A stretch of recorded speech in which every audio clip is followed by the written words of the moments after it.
Good afternoon, Wealth Our Way family.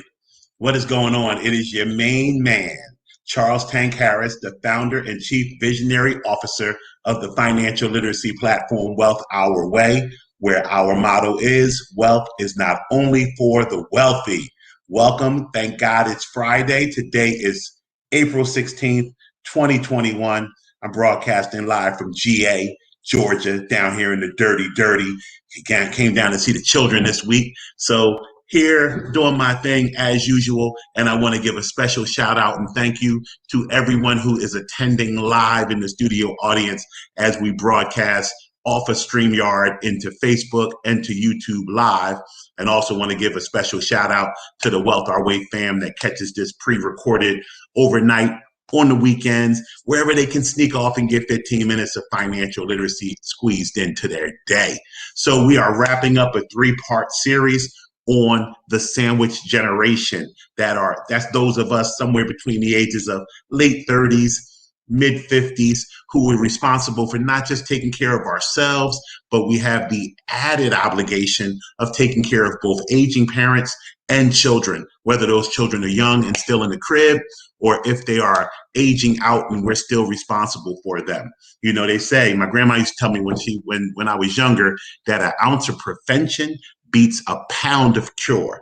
And by that, she means that it takes so much less effort, so much less input to fix things before they go wrong than when they got to correct them after they go wrong. So I'm here to tell you, listen to this planning that I'm giving you, these jewels and gems that I'm dropping on you to help you prepare for situations where you have to take care of your aging parents, your children, and yourself. So in part 3, even though when you look at the title for this program, it is caring for aging parents, yourself, and children, I did it chronologically. When I actually broke out the lesson, I did the lesson, aging parents, kids, and I saved the best for last, you and me. Unfortunately, the way life tends to work, even if we think that people get on our nerves and we're going to be selfish and we're going to take care of ourselves, let's keep it funky. If we're kids of parents who we love, or we have kids of our own, we end up putting ourselves last. We carve out that niche for ourselves after we've taken care of our responsibilities. And there's nothing wrong with that. That's the way the world will applaud you. People will appreciate you. But I'm going to tell you what, there's been a movement over the last couple of years that I've been very sensitive to, talking about self-care, talking about being able to pour from a full cup. And with that in mind, I crafted the last part of this message, because the reality is, if you want to be of service to other people, you have to be of service to yourself first. You have to make sure that you are in the best mental, physical, and financial space to be able to help other people. So if for those of you who have a guilty conscience and feel selfish when you do for yourself first, put it to yourself that way, that you aren't being selfish, that you can't give if you're not in the best possible position to give. So make sure you take care of yourself so you can take care of others. Let's go to the share screen. So I was writing a book, and I'm still, I guess until you either die or you publish the book, you're still writing it. Writing a book called You First. And basically the premise of You First was something that always pops into my head when I'm flying, which I haven't been doing a lot of lately, but I'm petrified of flying, always have been. And because I'm scared, I always pay very, very close attention to all the rules and all the safety precautions and everything else. So when you're listening to the captain or the safety broadcast come over the headphones or the loudspeaker, and it says, if you are traveling with a small infant or someone else who needs help, and the masks have come down from the ceiling because the cabin is losing pressure, it says, put your mask on first. Now, once again, if you think about that, you got your baby, the most vulnerable thing in the world, next to you, and the baby's gasping for air, you're gasping for air. Your natural parental instinct may be, let me get the mask on this baby. But the reality is if you don't put the mask on yourself while you're putting the mask on your baby, you could lose oxygen. Then you and the baby are ass out. Can I say ass out? I don't know. Somebody will correct me later on my staff, they always tell me when I say something I'm not supposed to say. So make sure you put your mask on first so that you can be of service to other people. With that, I named this section, Put Your Mask On First, because we've talked about taking care of our aging parents, taking care of our children, but how can we do that without putting our mask on first? Step A in putting your mask on first is to prioritize your financial well-being. Sometimes, as I've done in the past, I'll tell you guys, I say things that sound very, very obvious, and I say things that I've told you guys multiple times before. But we all know repetition is the master of getting something correct. The more reps you do, the more times you do it, it becomes a habit, and habits tend to be hard to break. When I tell you to prioritize your financial well-being, I'll give you an example. I got a client call last week, and I may have shared this story with you guys already. Client call last week. They wanted to do some things for their kids, some things around the house, and they were weighing where to take the money from. Personal savings, borrowing against retirement, using a home equity loan. And the one thing that I told them, and every situation is different. That's why when I come here and you guys come here and I'm giving general financial information, that's why it's free. It's good advice. I'm a skilled veteran of the financial services industry, but I'm giving general high level advice. Your situation more often than not requires a little deeper dive. And that's when you come get a consultation or whatever. But when I'm talking to you about things that are free, they're general statements. Your situation may be different. What I normally tell people, never, ever, ever borrow from or take away from your retirement to do anything for anybody. Your kid needs to go to college.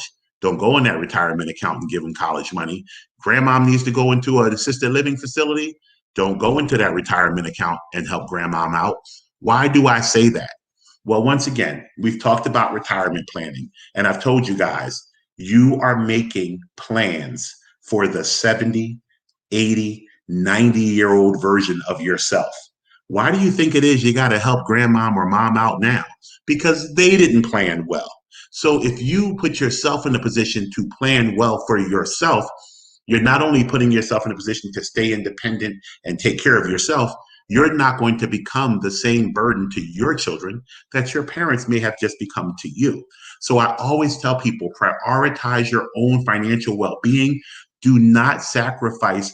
If your kids need to take out student loans to go to school, and they'll be paying those student loans back for a short period or long period of time, they'll figure it out. It may make things a little harder for them, but they'll figure it out. Why? Because they'll be coming out of college and they'll have their whole life in front of them to earn money. You in retirement, if you're 200, 300, $1 million short because you wanted to help Junior with school, you short. And then once again, you've now put a pressure on Junior, who feels guilty because mom and dad gave them money from their retirement to help get them through school. And you just created a whole financial cluster. Prioritize your own financial well-being. Sometimes, and it's more often than not, sometimes we can't do everything we want to do. If we have priorities, this is why we should write out plans and budgets. If my first priority is preparing for my future, my second priority is actually enjoying some of life right now for the work I do. And then my third priority is preparing and providing for others. You have to look and say, how much money do I have for each of these things? What I want to do and what I get to do are not always the same things. And that's called adulting. Sometimes you just have to do that. Step B, take planned reality breaks. Why do we go on vacations? Why do we zone out sometimes and just watch TV for, a couple of hours? We need a break from our reality. When you find yourself in a situation of taking care of an aging parent and also still having the burden and responsibilities of your children that you created, that's a very stressful environment. As I've told you before, I've lived it personally and I've helped many clients through it. If you have not done this, you do not know the added stress that it provides on your nervous system and your heart and your life in general. Don't try to be Superwoman. Don't try to be Superman. Put yourself in a position where you have scheduled breaks from this circumstance that is now your life. because no matter how easy it may seem at first, how inspired you are by being able to help your loved one out, you have to sit down and say to yourself, I'm putting my mask on first. I don't want to break down and just run away from all of this responsibility one day because I can't take it anymore because I didn't pace myself with small breaks to let me know that I needed to recharge my batteries. So plan reality breaks. The last thing for this section and for the whole lesson is you get peace of mind with a succession plan. Once again, I told you I share my personal story on here almost all the time. My mom is currently responsible for my older brother's health, and he's has mental health issues. She's the person who runs point on that. More than she worries about herself, she worries about what's going to happen to her son when she's no longer here to take care of him. She knows I'm an ass. I tell her all the time, put him in a home or something, because he was mean to me when we were growing up. It's like, no, I'm just playing. Not really playing, but I wouldn't do that because my mom would be pissed. So the reality is that she has a plan, which between my sister and myself will provide for my brother if she's no longer here to do so. And you have to know for yourself what that plan is, because then you can sleep at night. It's the unknown that keeps us up. I've shared with you guys, I used to have a life insurance policy. It was a 10-year term policy. I got it in 2003. In 2013, what was a $3 million 10-year term policy that I think I was paying $5,000 some dollars a year for because I'm big, I was paying a high price. I got a bill from, it was Prudential was the company, in year 11. This is something most people don't know about term insurance. Term insurance doesn't go away just because you reach the end of that price term. It just means the price is no longer guaranteed.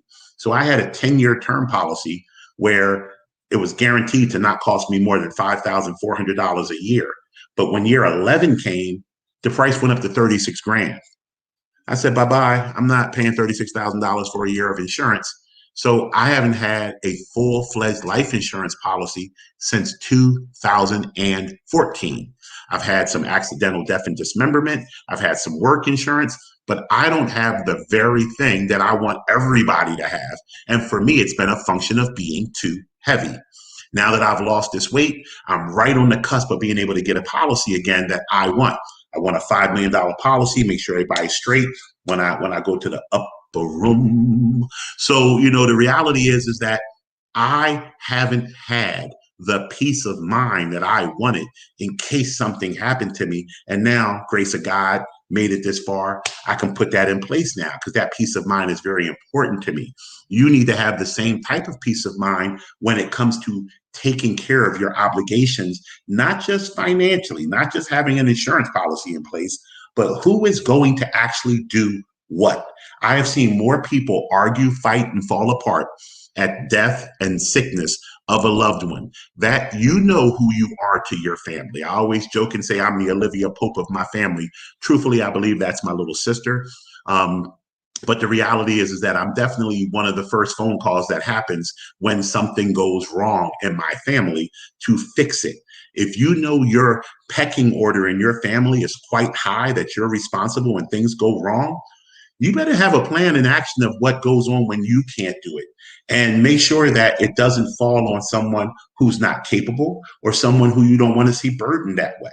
So make a succession plan. It'll give you peace of mind. With that being said, we're coming to the end of 15 Minutes of Finance for this week.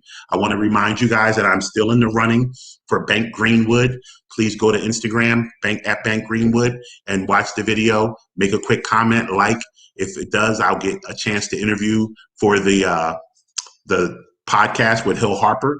I also want you guys to have the best weekend. We come back on Monday. I got a whole new series planned for everybody. I just want you guys to enjoy yourselves. Keep grabbing this financial literacy, and always remember that wealth is not only for the wealthy. You guys have a great weekend. I look forward to talking to you on Monday. Take care.